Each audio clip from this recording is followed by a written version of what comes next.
1 Коринфянам, 9 глава. 1 Коринфянам, 9 глава. Бог говорит, что Он может исцелить человека сейчас, у кого камень пушки. Если у вас камень пушки, положите руку прямо сейчас. Камень пушки, пушка. Бог мне конкретно говорит о правой пушке. Если это вы знаете, что все. Это также камень желудка. Бог убирает их. 1 Коринфянам, 9 глава, 16-18 стихи. 16 по 18 стихи. Я проповедую сегодня на теме «Горе мне, если многотушие». Это цитат, конечно, это в кавычках. Берите это название. «Горе мне, запятая, если многотушие», и закройте кавычки. Есть человек в зале, который не может держать кулак, правая рука. У вас проблема с мышцами. Это вы будьте исцелены во имя Иисуса. Эта рука восстанавливается именем Иисуса Христа. Это стих, это слово есть слова апостола Павла. Он говорит, горе мне, если он что-то не будет делать. Мы выясним в этом местописании. 9 глава, 1 Коринфянам, 9 глава, 16 по 18 стихи. Здесь написаны такие слова. Ибо, если я благовествую, то ничем не хвалиться. Потому что это необходимая обязанность моя. И слушайте дальше. И горе мне, если не благовествую. Будьте любезны, сделайте меня тише здесь. Тише сделайте меня. Горе мне, если не благовествую. Это апостол Павел говорит. Горе мне, если я не буду проповедовать. Или благовествовать другим. 17 стих. Ибо, если делаю это, то есть, если я благовествую добровольно, то буду иметь награду.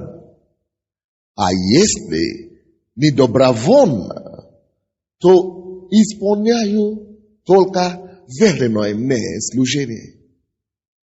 За что же мне награда? За то, что проповедую Евангелие, благовествую о Христе, безвозмездно.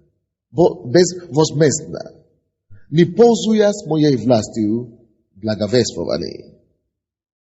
Now, представьте себе человека, который говорит на себя же, что горе ему, если он не будет проповедовать и благовествовать.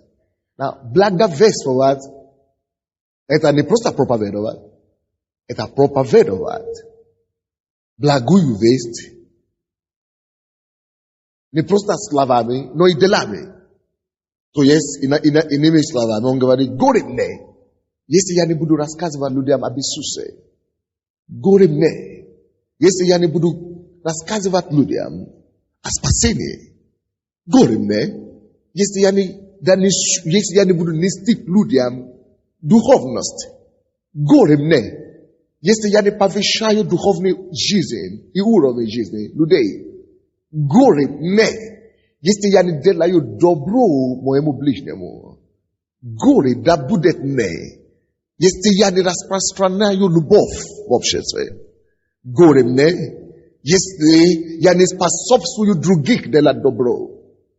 Прежде чем человек мог такое говорить и сказать на себя, это должно быть что-то очень серьезное.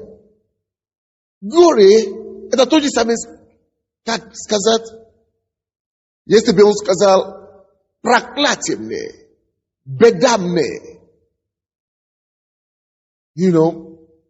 несчастье мне, и так далее. То же самое. Если он сказал, несчастье мне, проклятие мне, если я не буду распространять добро. Если человек, который в своем уме, а он абсолютно был в здравом уме, он знал, что он делает, и он знал, что он говорит. Если такой человек, который был доктором юридических наук и нашел Христа, теперь говорит, есть горе мне, если я не буду благовествовать, то, конечно же, это обозначает, что есть какая-то очень скрытая сила в том, что мы делаем добро. Очень скрытая, очень непознанная сила благовестия.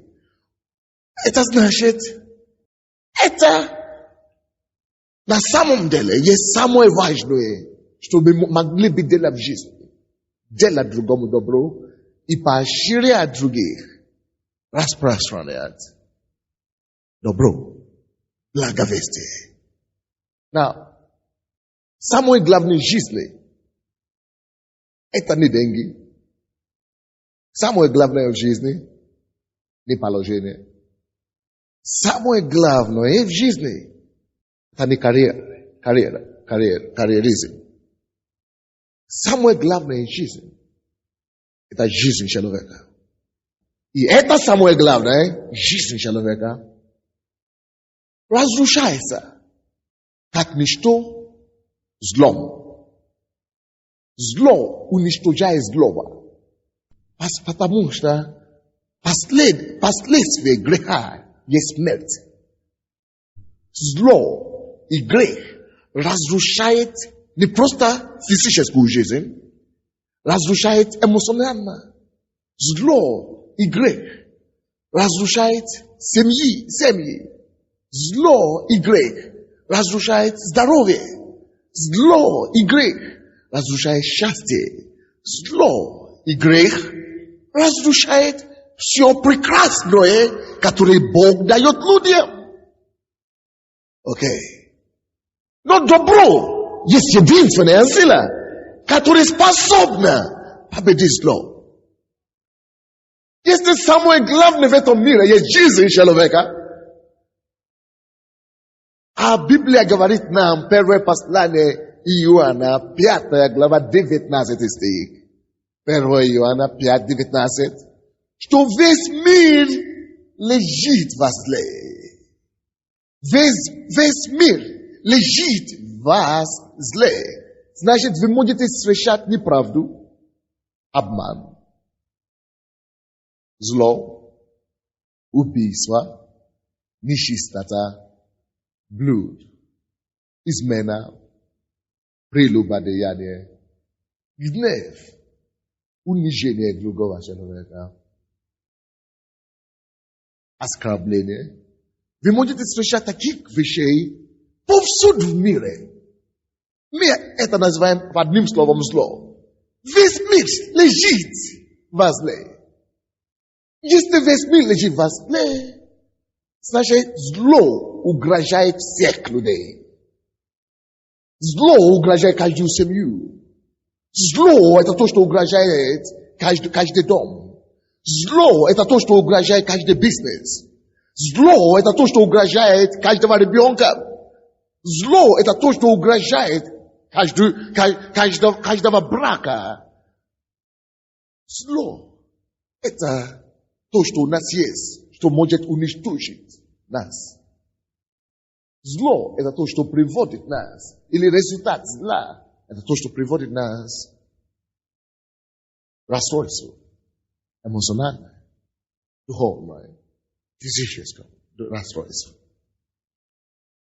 Итак, если мы знаем, что благовестие, добро Бога в Иисусе есть единственная сила, которая может разрушить зло, Павел это понимает.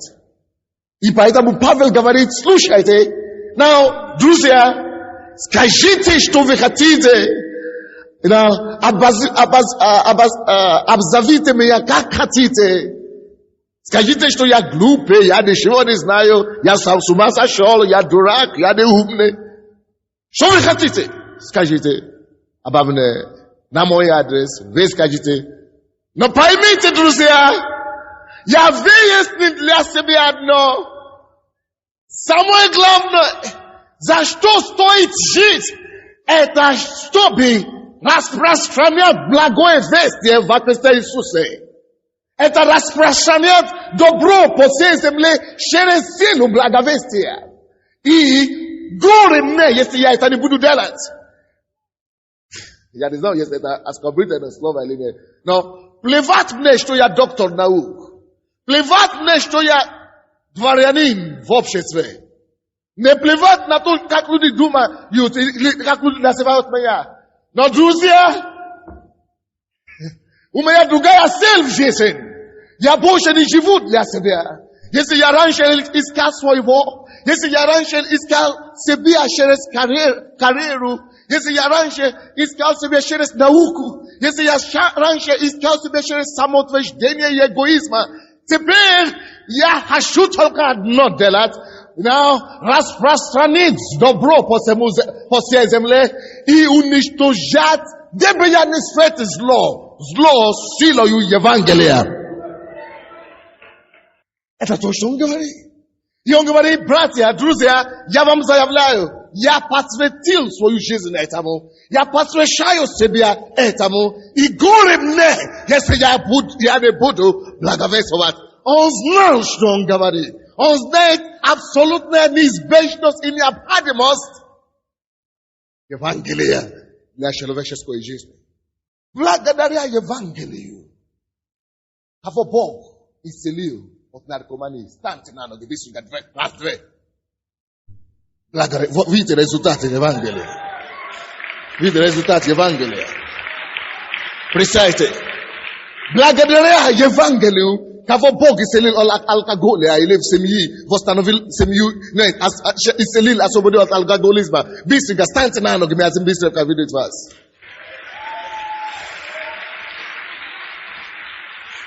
Благодаря Евангелию, кого Бог исцелял болезни, тяжелые болезни. Станьте на ноги, быстренько, давайте увидим вас. Благодаря Евангелию. Благодаря Евангелию, чьи семьи, кто нашел свою семью, кто восстановил семью, чьи отношения восстановил благодаря Евангелию. Станьте, пожалуйста, на ноги, быстренько. Благодаря Евангелию. Представьте, кто благодаря Евангелию нашел просто себя в жизни, радость, счастье, мир. Станьте на ноги.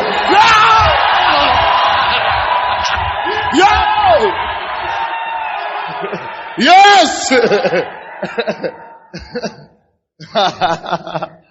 Разве это не класс? Разве это не чудесно? Вы можете присесть. Это есть факт. Действие Евангелия. Живое свидетельство Евангелия. Мы могли бы слушать каждого в отдельности. Павел знает, что он говорит. Наверное, я слишком громко в зале, нет? Нормально. Павел знает, что он говорит. О, Гад! Мы можем считать его историю. Он говорит, я добился все, что можно добиться в этой жизни. Но когда я познакомился со Христом, когда я познал силу Евангелия, то теперь-то никто меня не остановит. Теперь-то никто меня не остановит. Теперь-то никто меня не остановит. Его посадили в тюрьму. Он говорит, это меня не остановит. Горе мне, если я не буду благовествовать. Счастье и радость, которые он видит и получает. Каждой индивидуальной измененной жизни, оно стоит того, чтобы претерпеть боли, неудобств и страдания тюрьмы. И все равно говорит, если я остановлю горе мне, не остановлю ничем. Его захватили и убили. Хотели убить несколько раз. Vibros illustrative etaja, lispiato ele kakua etaja. Hatili go bit. Ongwari etamanyani astanovit. Ya, perspective sebia samumo da stoinamo. Delu na swete. Vostanavlevaya jizenudei. Sheres blagavestia. Unishtojaya Lord dobrom. Hamagaya individual na cash domu. 90 sebia. Is mesel jezen.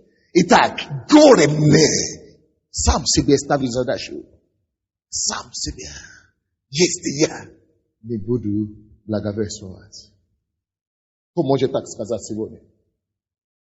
Серьезно весел. То я такой. Потому что пока вы не найдете себя, вы не сможете помочь другим. Пока вы не определите, для чего вы живете, вы не сможете помочь другому найти смысл жизни. Если вы не будете знать, для чего Господь создал вас, и к чему Он образовал вас, Его предназначение на вас, вы будете жить эгоистическую, сугубую жизнь. Ибо призвание Бог дает человеку, чтобы этим призванием, этим даром, этим талантом, который Бог ему дал, он мог служить другому. Другой тоже имеет свой талант, мог служить другому. Только таким образом мы можем исполнить заповедь Божию, любить друг друга, любить ближнего, как самого себя. Потому что ты знаешь, что исполняя Божьи законы, исполняя свое предназначение, ты это не делаешь ради человека. Ты делаешь это прежде всего ради того, кто призвал, кто создал, кто образовал, кто дал тебе эти способности. Для и ради него и ради людей. Ты знаешь, что ты обязан им ответственным перед ним. И поэтому я учитываю добро независимо от того, как вы меня воспринимаете. Независимо от того, что вы думаете обо мне. Я ответственный перед ним. Он мой начальник. Я абсолютно обязан ему за все. И мне абсолютно интересно, получаю ли что-нибудь или не получаю ничего, моя цель и радость и награда и зарплата каждой измененной жизни, что я могу улучшить самое дорогое, что на свете есть. Это жизнь человека. Очень легко, вот, у нас политики сидят. Очень легко, правда, любить народа. Я люблю Украину, вот. Это очень легко сказать. Как насчет того, чтобы любить не просто народа, но каждого, одного. Восстановить одного жизни, одну жизнь, помочь одному. Это тяжелее, чем любить народа.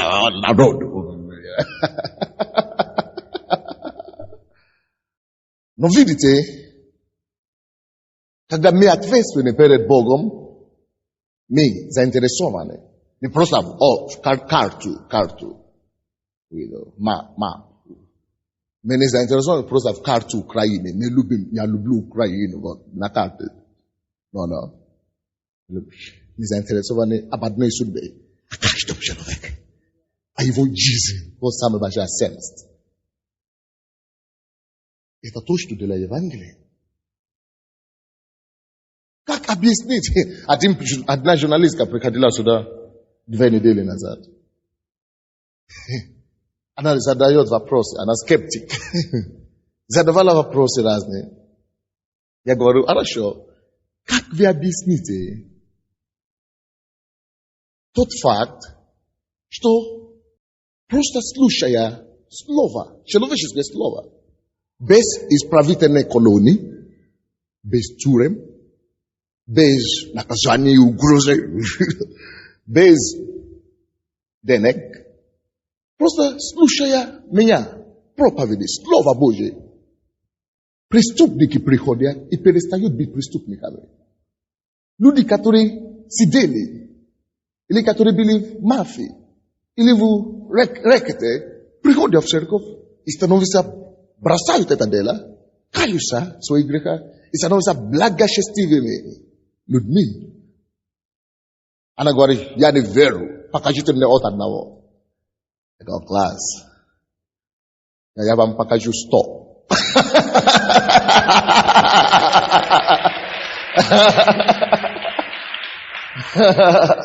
Есть ли такие люди, которые раньше занимали бандитизмом или в банде были? Если вы не против, станьте на ногах, чтобы мы видели вас.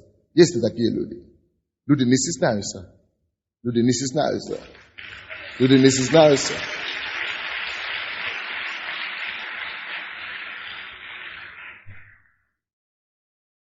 Благовестие.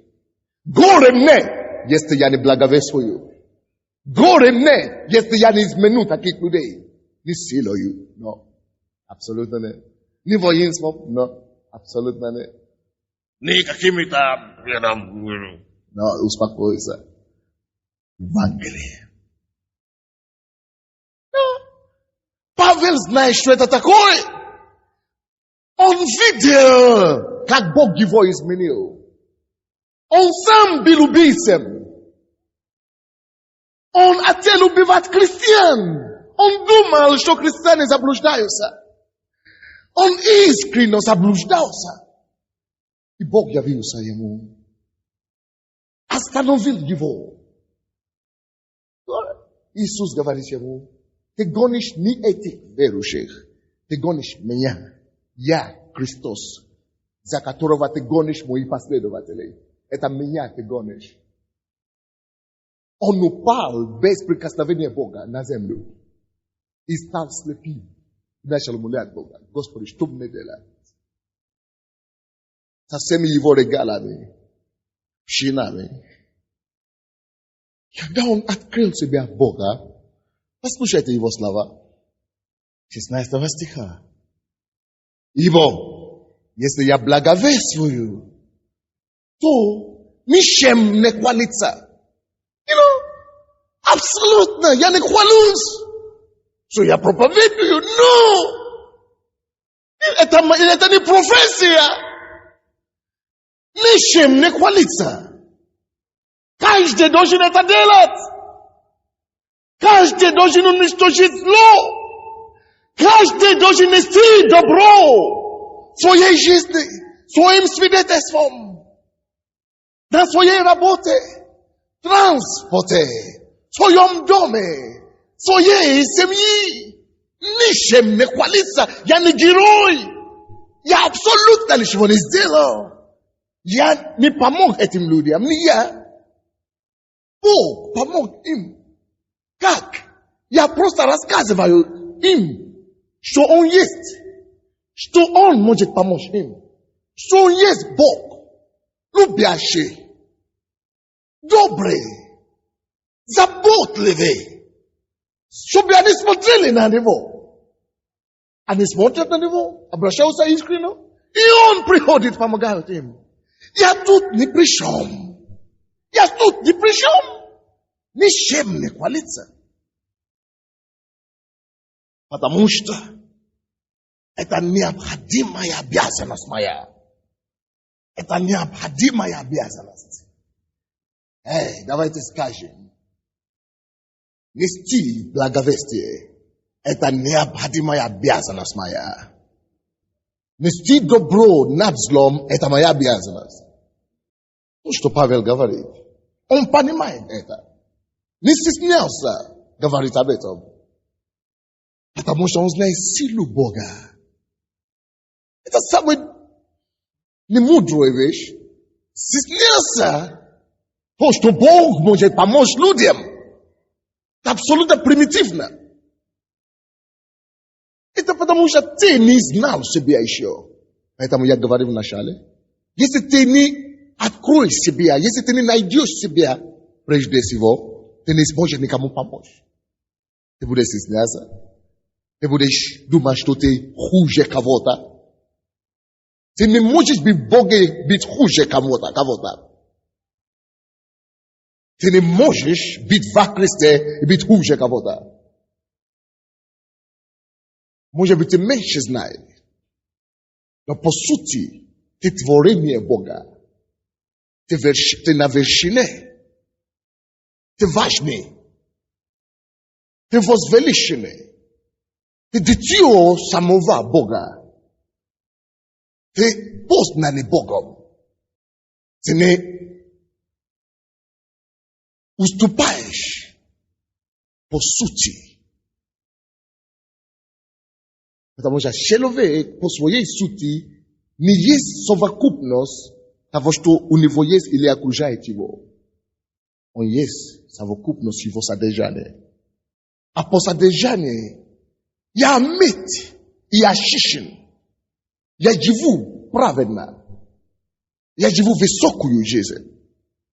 Я добрый. Я любящий. Я долготерпелив. Я помогающий. Каждый верующий должен быть такой. Is not то он такой. Но если ты верующий, который делает наоборот, ты хуже все на самом деле. Мы должны это понять. Чтобы мы знали, кто мы есть. Когда человек знает, кто он есть, он безопасен. Ты в безопасности. Ты не в кризисе. Ты не в комплексе. Ты свободен. Ты солидный. Ты уважаемый. Павел знал, кто он. Во Христе Иисусе. Его идентификация ярко выражена. Поэтому он не думал, что кто-то скажет, если он будет благовествовать. Он знает, что такое благовестие. Он знает, что люди, которые смеются над благовестием в начале, потом будут склоняться и благодарить тебе, что ты им это рассказал, когда они поймут. Он знает, что всякий, кто пренебрегает Евангелие, это только потому, что он не знает, что такое Евангелие. Как только что людям открывается тайну Евангелия, а не покараются Евангелие. Поэтому Павел не стеснялся и не боялся говорить, горе мне, если я не благовествую. И нечего мне хвалиться, каждый должен это делать. Нести добро, уменьшить зла, спасать жизнь людей. Благодаря этому вы здесь. Если бы кто-то вам не рассказал Евангелие, вы бы не пришли, вы бы не знали, вы бы жили и по-прежнему как жили. Ничего бы не изменилось в вашей жизни. Но потому что вы приняли Евангелие, вы сможете помочь другим тоже принять и меняться силой Евангелия. Аминь. Это моя обязанность. И горе мне, если не благовествую. Ибо если делаю это добровольно, видите, Евангелие и всякое дело Божие должно быть дело добровольное.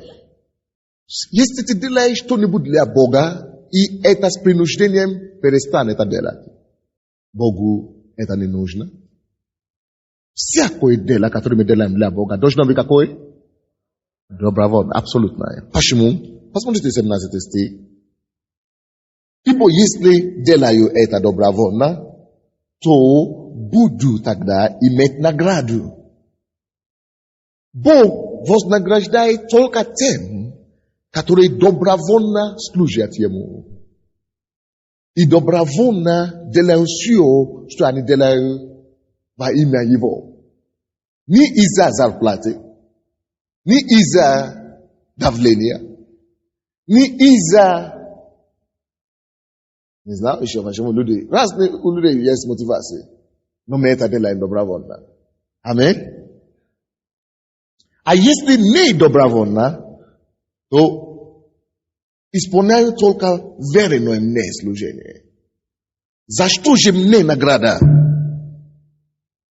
Если я делаю то, что только верное мне, поручено мне, поэтому я это делаю. Я должен, поэтому я благовествую. Меня приказали, поэтому я благовествую. Тогда нет награды мне. А Acum slujești, eu mi-a bude nagrada. Verse 96. Zašto mne nagrada? Zato što propoveduja Evangelija, благовествую о Христе без возмездно. Дела Христа нужно делать безвозмездно. Я хочу, чтобы вы задумывались. Когда вы служите Богу, есть ли користь в этом? Чтобы кто-то заметил? Чтобы кто-то похвалил, может быть? Чтобы кто-то вознаградил, может быть? Или чтобы что-то получить от этого, может быть? А апостол Павел говорит по-другому. Горе мне, если я не буду благовествовать. Я уже не могу. Почему? Я познал что-то. Я открыл для себя что-то. Открыли ли вы для себя Христа? Давайте представим себе. Колоссянам, 1 глава. Откройте, пожалуйста. Колоссянам, 1 глава, 21-22 стихи. 21-22 стихи. И вас, бывших некогда отчужденными, братья, вы слушаете, мы все когда-то были отчужденными от Бога. Мы думали, мы верующие, мы думали, мы всегда с Богом, но по сути, мы его не знали, как мы сейчас его знаем. Мы не служили ему, как мы сейчас ему служим. Мы не переживали его чудеса так, как мы сейчас переживаем. Значит, мы были когда-то отчужденными. Мы были далеки. Мы не ходили в церковь каждую неделю. Мы не молились. Мы не читали Библию так часто. Мы были отчужденными. И вас, бывших некогда отчужденными, и врагами даже, некоторые были врагами Бога по своим делам. Значит, мы служили злу, значит, по расположению злым делам. Всякий, кто имел расположение к злым делам, он был врагом Бога. Мы все, потому что мы все грешны. 22 стих. Ныне, теперь, примирил Бог, Иисус, примирил в теле плотью Его, в своем теле, где? На кресте.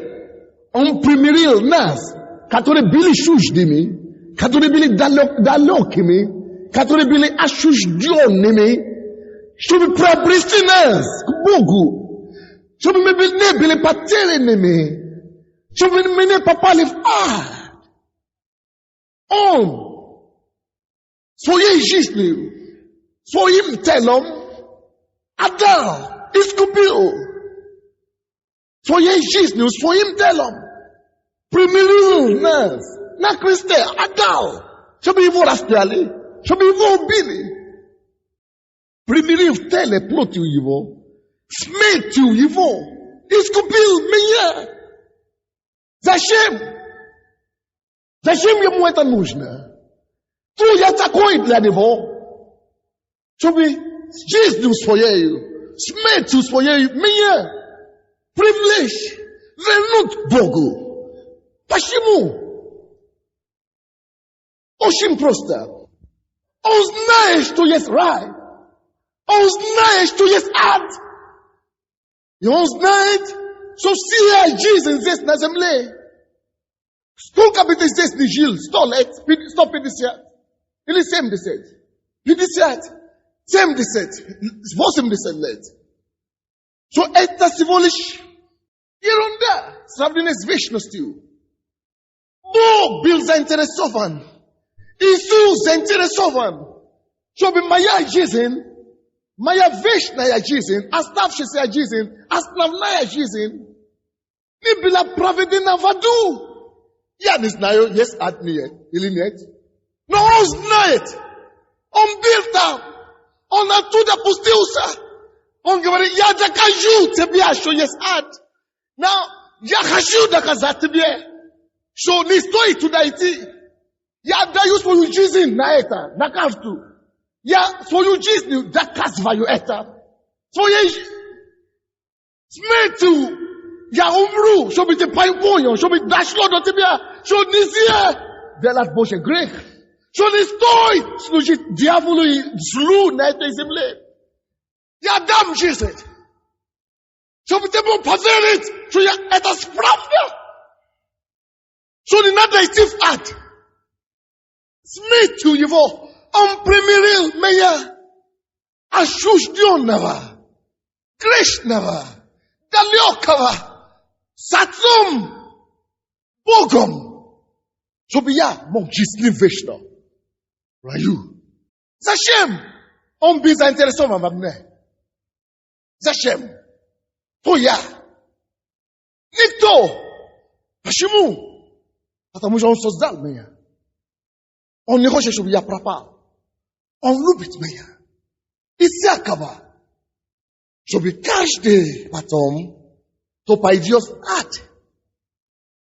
мог знать, что не потому, что Бог не старался, а потому что Он сам принабрал его. И сам решил рискнуть. Поэтому и попал навечно.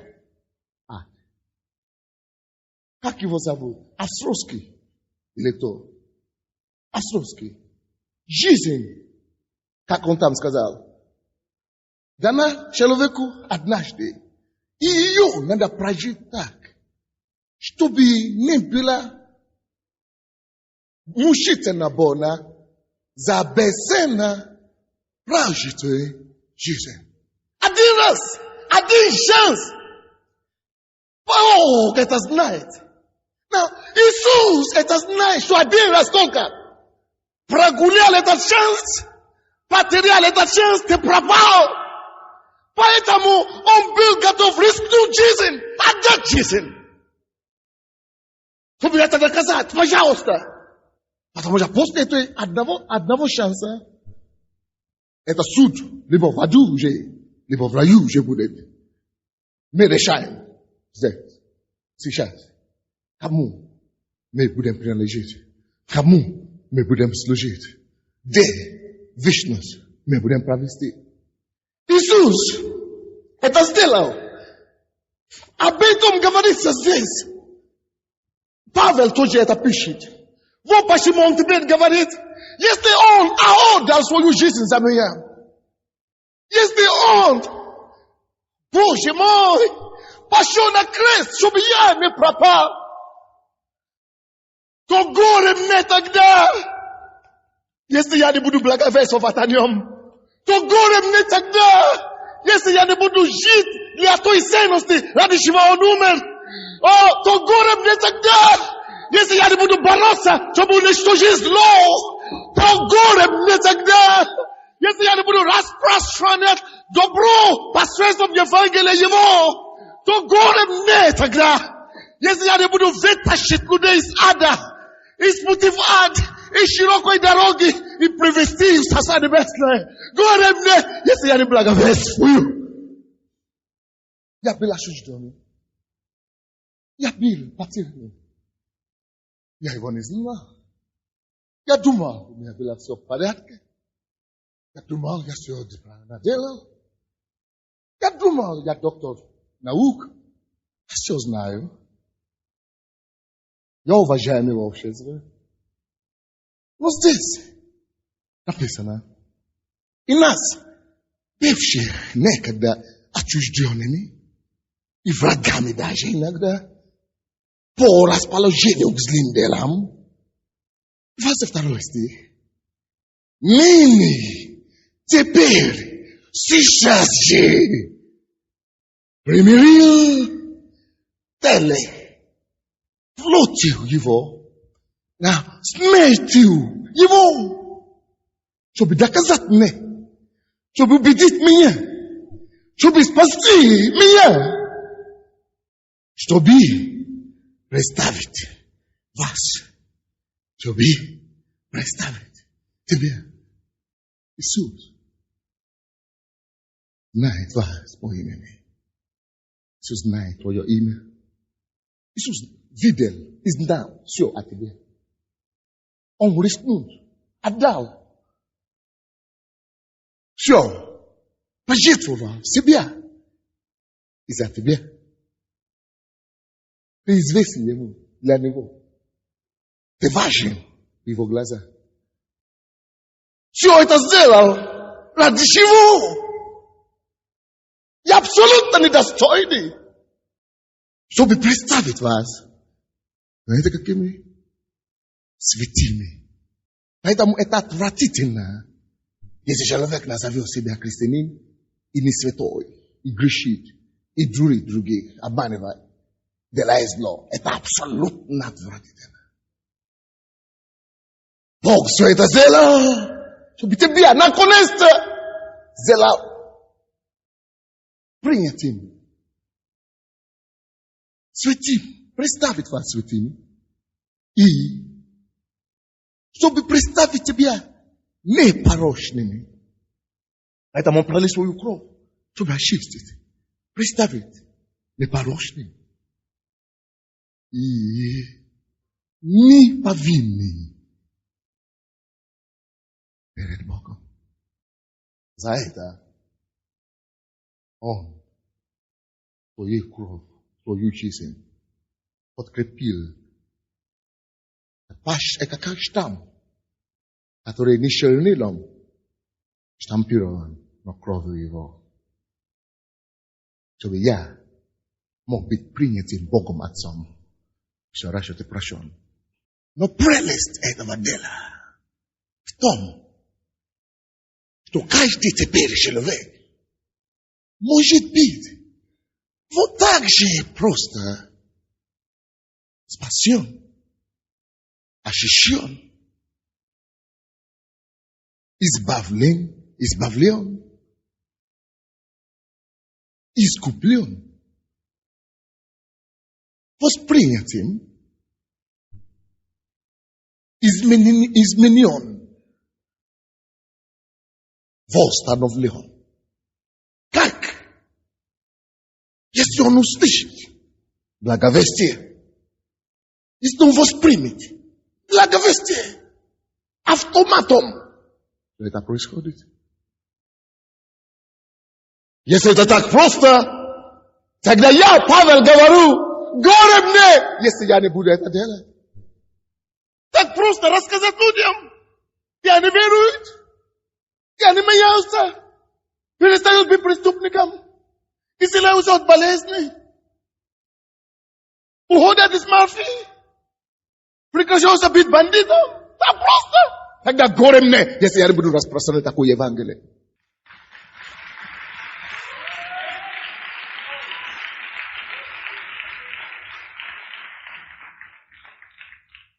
И не для того, чтобы меня хвалили. Не ради того, чтобы меня платили. Но, потому что я сам был найден, я сделал все, чтобы другие были найдены. Сестра мне говорила недавно. Я вам сказал. Она пошла. Нашла молодых людей. Кого были рак. Не рак, спид. Мы не будем называть имена. Она, не я, человек из церкви. Помолилась за них. И врачи подтвердили, что их прогноз раньше по непонятным для них причинам теперь не подтверждается. Эти спидовые больные здоровы теперь. Как? Евангелие.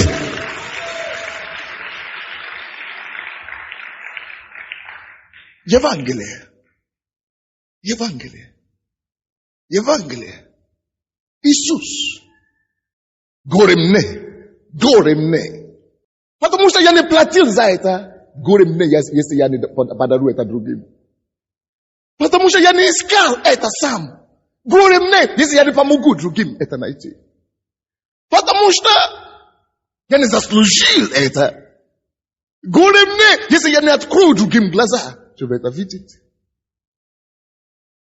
Горе мне, если я не дам это другим. Потому что я буду эгоист. Я не могу уже. Горе мне теперь. Благовестие. Если я не несу добро через Евангелие, которое побеждает зло. Ви видели то же самое на Украине? Кто-то скажет, журналисты обычно меня спрашивают, скажите нам, пожалуйста, зачем вам, американцы, африканцы, приезжать к нам сюда, туда Бог расскажет, что вам платят? То никто не платит, не может быть. Не может быть. Как это? Что вы? Спросите у апостола Павла.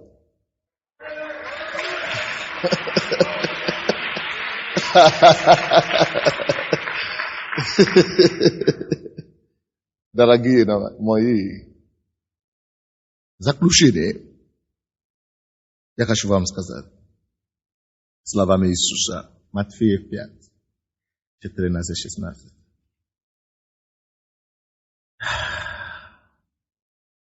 Скажите Богу, я так рад, что ты нашел меня. Спасибо тебе, Господь. Матфея 5, 14-16. Молодой человек, подойди сюда, пожалуйста. Да. Я вижу, что ты такой довольный. Что Иисус сделал для тебя. Иди сюда, бегом.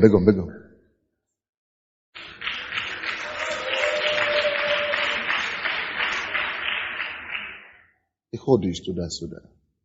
Я смотрю, я говорю, молодой. Хорошо выглядит. Крепкий. Не больной. Не инвалид. Зачем? Что Иисус сделал для тебя? Сделал. Я продолжу мою проповедь после. Приветствую вас, дорогая церковь. Я вас очень всех люблю. Что сделал Иисус? Господь спас меня. Я был очень грешен. Я был бандитом, может быть, рэкетёром, для кого кто как знает. И я настолько погряз в этой жизни бандитской, что всегда это всем свидетельствую, когда я проповедую, что сердце у меня было, это искра, и Бог меня всегда звал к себе. Всегда звал, и когда я сидел в тюрьме, и когда я освободился. Но дьявол обманул меня, как и каждого из вас, может быть, когда мы были все в миру.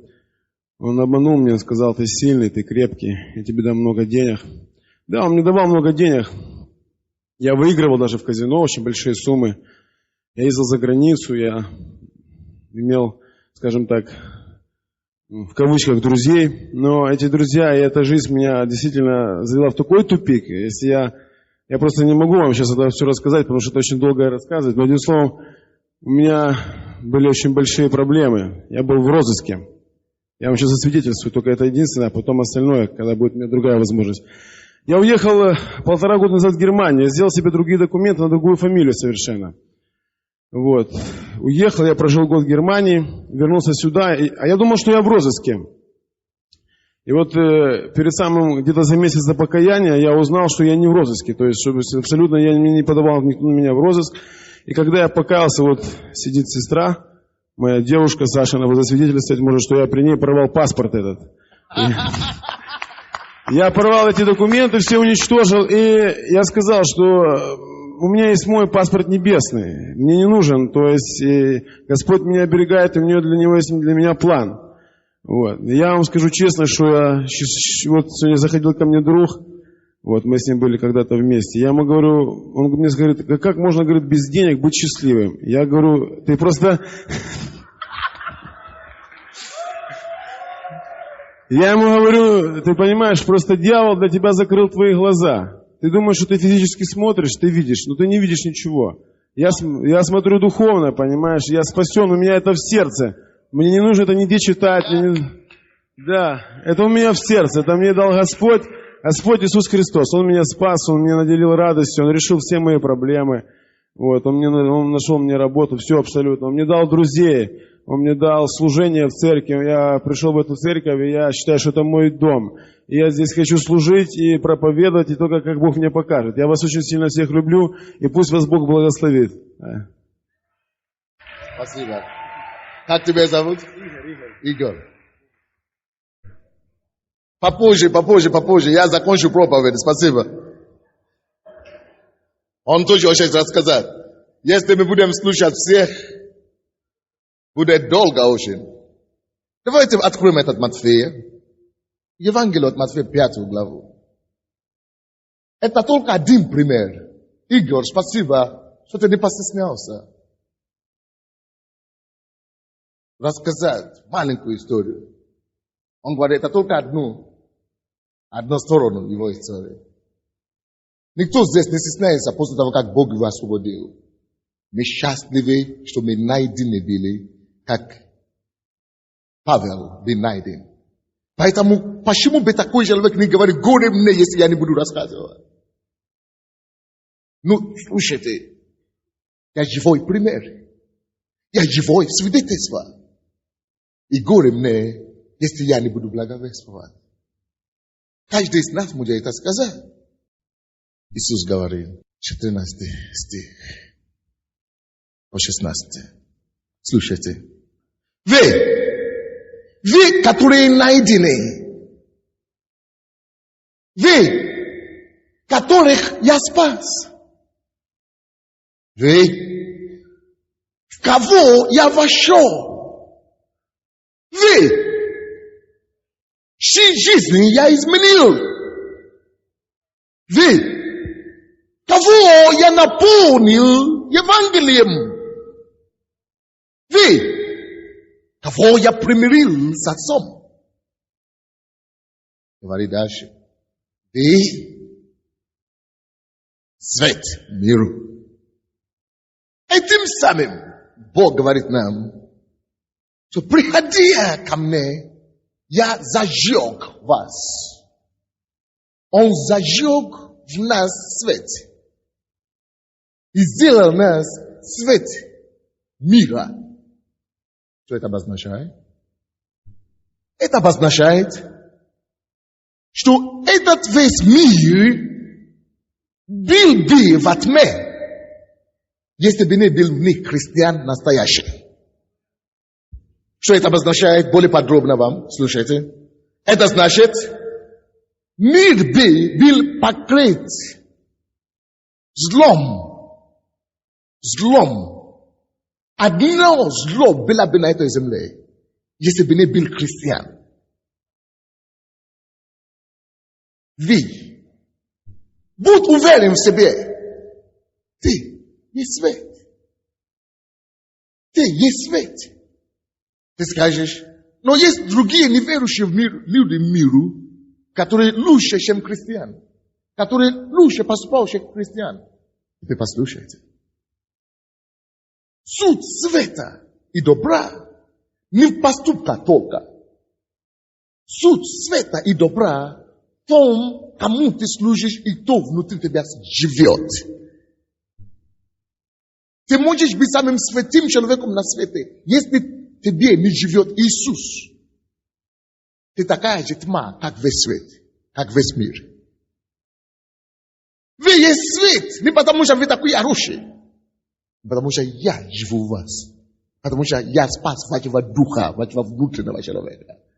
И потому что вашим словом вы можете зажечь этот же свет кого-то другому. Вы можете передать Евангелие, сила добра кому-то другому. И силой Евангелия зажечь свет и победить зло в другом человеке. И понимаете теперь? Весь свет мира не может укрыться город, стоящий наверху горы, и зажегший свечу не ставят ее под сосудом. Алло! Бог сравнивает нас с свечой зажегшей. То мы не можем скрыться. Это абсолютная преступность. Скрывать свою идентификацию в Боге. Зажегший свечу, они не ставят под кровати. Надо поставить в открытом месте, чтобы этот свет мог обеспечить свет и проходу другим людям в суть спасения нашего. Вот почему Павел говорит, горе мне! Это не обязанность. Это добровольное безвозмездное, что я должен делать. Потому что я был сам спасен. Бог зажег во мне свет, я не могу его спрятать. Горе мне, если не буду благовествовать. И зажегший свет, свечу, не ставят ее под сосудом, но на подсвечнике. И светит всем в доме. Алло, слушайте меня.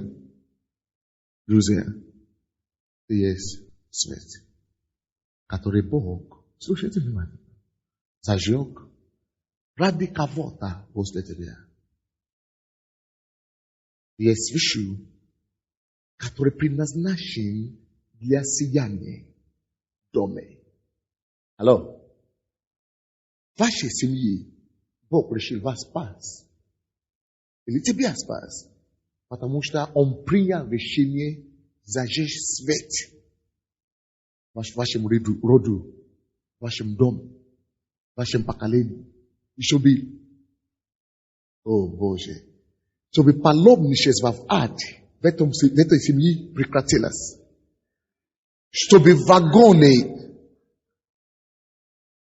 и локомотивы, и движение, не прекращающее движение в преисподней прекратилось. Чтобы свет уничтожал тьму. И чтобы люди начали в этой семье, в этом доме, вместе в ад, начали идти в Царство Небесное, в рай. Во суд света. Во суд света. Чтобы прекратить уничтожение. Даже не физическое, но вечное. В вашем ряду, в вашем Бог тебя нашел. Чтобы этот свет мог светить. Всем, кого ты знаешь. Не только в твоем доме. Не только в твоих родственниках. Но кого ты знаешь. Слушайте, что я говорил себе? Я не хочу знать никого здесь на земле. Слушайте внимательно. Я не хочу никого знать здесь на земле. Если не удастся, я не смогу ему помочь попасть в рай. Не стоит его знать.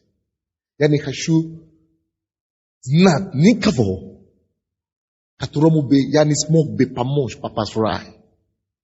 Поэтому из-за этого я вам скажу что-то. Я терплю все. Я терплю те, которые меня обманывают. Терплю те, которые меня бьют. Терплю те, которые меня хотят убить. Терплю те, которые хотят моя цель в одном. Как бы мне ему помочь спасти? Боже мой, что он не должен идти в ад. Он же со мной встретился. Если он уже со мной встретился, мой Бог, я буду сражаться за него. Спаси его душу. Открой ему глаза. Я выступаю как свет до конца. Пока не сделаю все, что в моих силах. Я как апостол Павел, горе мне, если я не смогу ему помочь. Я не хочу никого знать здесь, если он будет мучиться потом в аду. И он скажет, что я его знал, а он мне не мог помочь. Но, я помогу. Поэтому даже когда люди не хотят, я однажды разговаривал с кем-то. Приходите в церковь, дал ему на улице, в остановке, у меня не было машины тогда. Я в остановке ждал трамвай, и он говорит, негр, что ты мне очень сказал? Он мне в лицо. То есть, плевал. Ничего. Однажды он поймет. И, больше того, однажды он покается. И он будет не только просить у Бога прощения, но он просто дойдет до него. Оказывается, этот человек хотел мне помочь. Апостол Павел был таким же. Он говорит, тюрьма меня не остановит.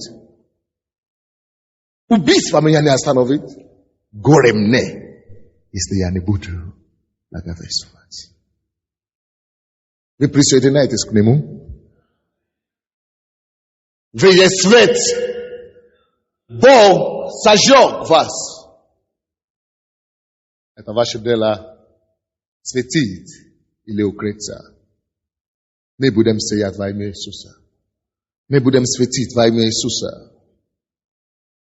16 стих. Так, да святить свет ваш перед людьми, чтобы они видели ваши добрые дела и прославили Отца вашего Небесного. Да светит свет ваш перед людьми, чтобы они видели ваши добрые дела, прославили Отца вашего Небесного. Давайте станем, возьмемся за руки все. Последнее я прочту Иезекииль, 33 глава. Слушайте внимательно перед тем, как мы будем молиться. Возьмите за руки Иезекииль 33. Иезекииль. Не надо открыть, или можно записать себе, но я прочту. Иезекииль 33, 7 по 9 стихи. Слушайте внимательно, пожалуйста. Никто не ходит сейчас, пожалуйста. Это поможет не только вам, но многим другим людям. 7 стиха, послушайте. Примите это как слово для себя. Хорошо? И тебя, Сын человеческий, я поставил стражем. Тебя. Бог говорит, я тебя поставил стражем. Дому Израилеву, или твоему дому, любому, украинскому. И ты будешь слышать из уст моих. Мало же людей, кто слушает из уст Бога, из Слова Божьего. Но мы имеем эту привилегию. Мы слушаем из уст Бога. Мы слушаем проповеди. Хотя бы раз в неделю, 2 раза в неделю мы приходим, слушаем из уст Бога. Ты будешь слышать из уст моих слова и вразумлять их от меня. Мы будем понимать слово из Библии. Многие пытаются понять Библию каждый день, не могут. Но мы понимаем. Бог дает нам понять. Когда я скажу беззаконнику, беззаконник, зло, злодей, грешник. Беззаконник значит грешник. Кайся. Ты смертью умрешь, то есть если ты будешь продолжать делать грех. А ты верующий, свет, сторож. А ты не будешь ничего говорить, если ты ничего не будешь говорить, чтобы предостеречь беззаконника от пути его, то беззаконник тот умрет, idea of ад значит, за грех свой, но кровь его взыщу от руки твоей. Страшное дело. Это то, с чем я столкнулся, когда я только что пришел к Богу. Мне было 3 месяца в Боге. Я только 3 месяца ходил в церковь. После того, как я это прочитал, я говорю, Боже мой, теперь никто не пройдет. Ничья кровь не останется в моей руке. Бог говорит, если ты не предупредишь кому, кто делает зло, кто грешит, что он умрет. Чтобы он покаялся, чтобы он принял свет, что есть свобода для него, что я искупил его, что моя жизнь уже отдана за него, что я уже пролил свою кровь за него, что я уже сделал все, чтобы он был спасен, чтобы он просто пришел, покаялся, просто принял, что он уже освободился, что я уже заплатил за его грех, за его законы, я уже сделал все, ему все уже сделано, чтобы ты ему помог знать это, принять это. Если ты это не скажешь, то он умрет, если он это не сделает. То он умрет. Пойдет в ад, значит. Но я защищу его кровь от тебя. Если же ты остерегал беззаконника от пути его, чтобы он обратился от него, но он от пути своего не обратился, то он умирает за грех свой. А ты спас душу твою. Вы поняли это, нет? Еще раз прочту. Если же ты остерегал беззаконника от пути его, щоб он обратился от него. Но он от пути своего не обратился, то он умрет за грех свой, а ты спас души свои. Давайте преклоним голову каждый. Можно опустить руку. Можно опустить руки. Давайте просто преклоним нашу голову перед Богом. Давайте будем молиться. Скажи Богу, чтобы Он помог тебе, чтобы ничья кровь не осталась в твоей руке. Как апостол Павел говорит, горе мне, если я не буду благовествовать. Давайте попросим у Бога силу, чтобы Он помог нам, помочь каждому человеку победить зло, принять жизнь и освободиться от беззакония. Давайте попросим у Бога, чтобы Он помог нам светить, быть светом на самом деле. Горе мне, если я не буду распространять добро. Горе мне, если я не помогу людям освободиться от зла, от греха. Горе мне, если я не предупрежу беззаконнику, потому что он спас меня. Я был чуждым, я был далеким, я был грешником. Он пришел, нашел, спас, искупил, записал имя мое в книге жизни, простил меня с кровью своей, жизнью своей, доказал, что я нужен. Он поднял меня, он простил меня, он искупил меня. Он очистил меня. Он открыл мне глаза. Поэтому я помогу другим понять, увидеть, услышать. Я прекращу движение и полет этих людей в ад. Я это прекращу. Я остановлю их полет в ад. Сделаю то, что от меня зависит. Прекращу их движение. Погибель, смерть. Бог мне поможет. О, да, Господь, да, Господь. Давайте положим руку на себя. Господь, я благодарю Тебя за все, которые услышали Твое Слово сегодня. За все, которые приняли то, что Ты даешь нам. Господь, я прошу Тебе, чтобы Ты, Господь, снарядил нас силою Духа Святого свыше, чтобы Ты дал нам дерзновение, смелость, уверенность, провозглашать истину Твою, нести спасение, добро и жизнь людям. Аминь. Дайте славу Богу.